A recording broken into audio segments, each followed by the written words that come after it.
Do you have the courage to act outwardly on what you see inwardly? Or will you die a dreamer? Will you die on the verge and on the edge and in the land of coulda, woulda, and shoulda? It is far easier not to be successful. If you don't want to make waves, be mediocre. Be normal and fit in. And some of you, there are things you like, you have absolutely no control. You are like a slave to you. You are a slave to your personality. You are a slave to some of your vices. You are a slave to some of the things you like. You are a slave. You have absolutely no control. And what I'm telling you is the reason why we fast from time to time is not that we have to fast, but at some point you got to fast because you got to tell the flesh who's in control. I'm in control. You're not in control. I know you don't want to wake up. You don't have an option. Get up. And the time is now. The secret of your success is determined by what we do daily. Make every day your masterpiece. So right now, what do you want to change? What's it really like? What do I really want in depth? What are the rituals that will get me there? And then get yourself to start a few of those actions and lock them in place. So start the new process. You can begin a new habit no matter how small it is. Small isn't important.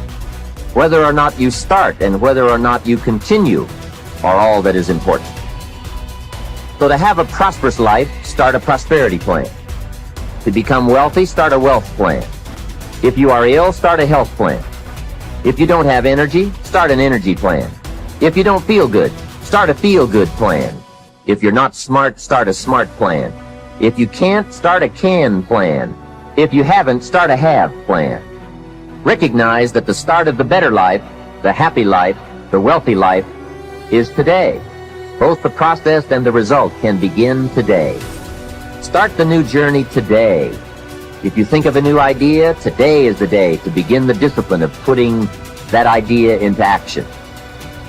Set this day up as a long, busy, exciting start for your new life. You have to remember, all success starts with self-discipline. It starts with you. Abraham Lincoln said, discipline is choosing between what you want now and what you want most. You only have two options. Suffer the pain of discipline or suffer the pain of regret. The choice is yours. Get some momentum going on your new commitment to the better life. Start the thrusters going. Prove to yourself that waiting is over, hoping is past, and that faith and action have now taken charge. It's a new day, a new beginning for your new life.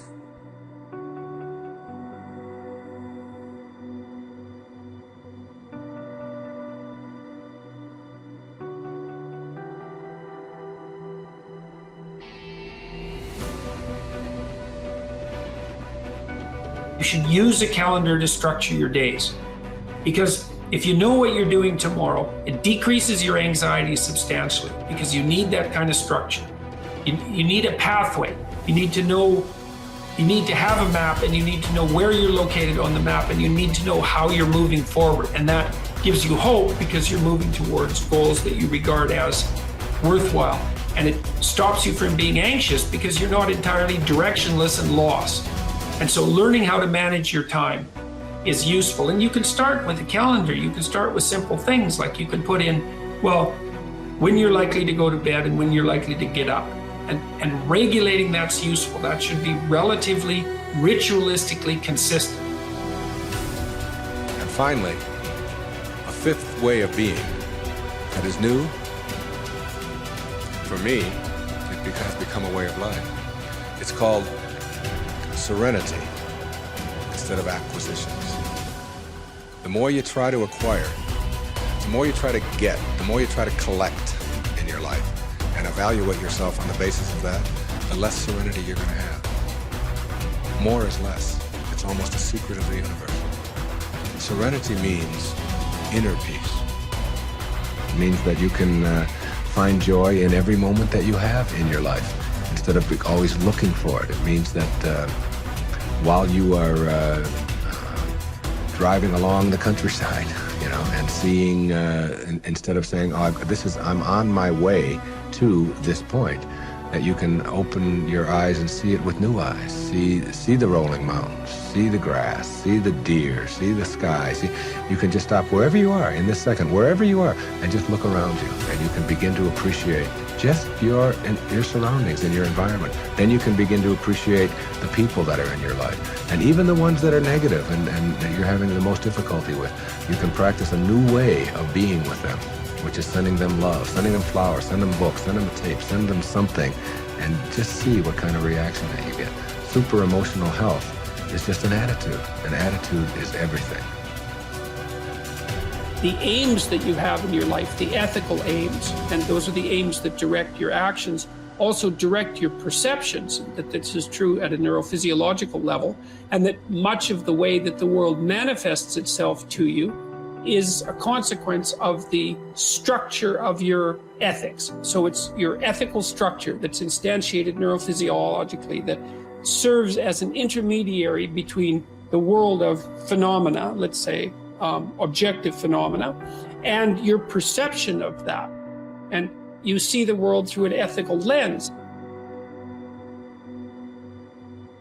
And what I want to know is why we weren't taught these things growing up. Me too. Tell me. Right? So if you were, if they were like, okay, Tony, we're giving you the key to the education system. Yeah. And how would you apply, what teachings would you apply into about finances? Learning about this, how to generate wealth as opposed to trading time for money, but really leveraging it and investing it the right way. What would you start implementing? Well, the first thing you want to teach anybody, a child, a kid, anybody, is that you'll never earn your way to freedom.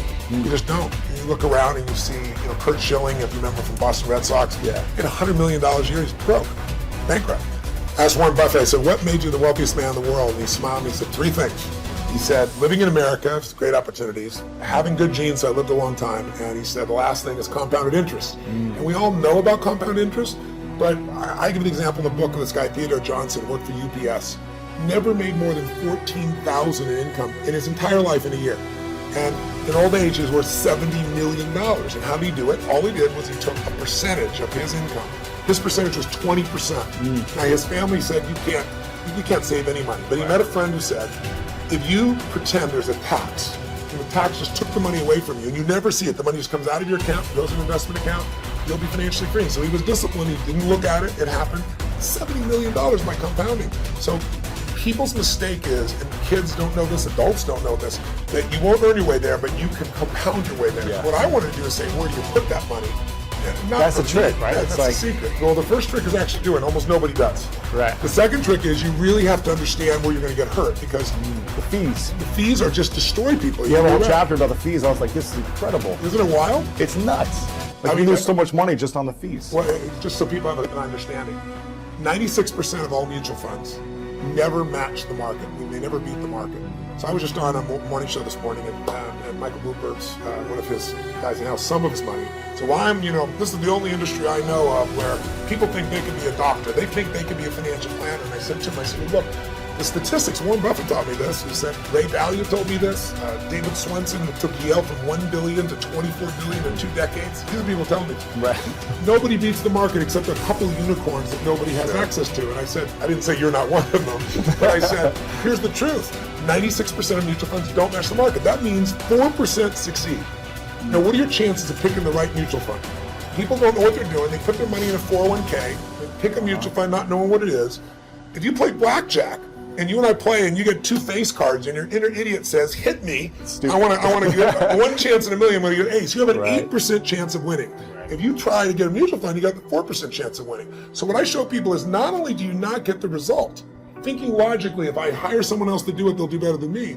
But in addition, you pay around 2,000% more than it's worth, meaning you get the same exact product, the same stocks. If you own the index, right? You own a piece of all of America's best companies, say the Vanguard 500 index, 500 top companies, that costs 0.17%, like less than 0.2% versus the average mutual fund is 3.17. Incredible. So compounded over time. But first, just hear that so you understand. It's like the average car sold in America is a Honda Civic. It's $20,000. You can get the Honda Civic for $20,000, or you can pay $350,000. That's the difference between 0.17 and 317. But if you look at it over a period of like, how old are you? 31. 31, okay. So let's assume you and a couple buddies at 35 managed to put aside 100 grand, and you manage not to add any more money, but to grow it at 7% in spite of ups and downs in the market. And you're 65, how much money do you have? Well, if you paid 1% in fees, over those 30 years, your 100 grand became $574,000. Not bad for never adding another dime. Right. If you had 3% in fees, had the same growth, but 3% in fees, you now have $324,000. Almost half as much. $250,000, 77% less money. And you had the same return, it was just the fees. So the world, most people ask them, what are your fees? They have no clue. Right. So I've created a site where people can go, they can type it in, you find exactly what your fees are and what you should be paying. And it's highway robbery. Where in the world would you pay $2,000% more for the same exact product? You can only do it because the financial industry makes things so opaque, so convoluted, and people feel overwhelmed. They don't Hard know to what understand. Very hard to understand. That's why I try to come in here and go, look, time to become the chess player, not the chess piece. Yeah. Let me teach you so you understand what's going on. It's not that complex. They use all these big words, Yeah. but when you know what's going on, you don't get screwed, and more importantly, you take advantage of the system instead of letting the system take advantage of you.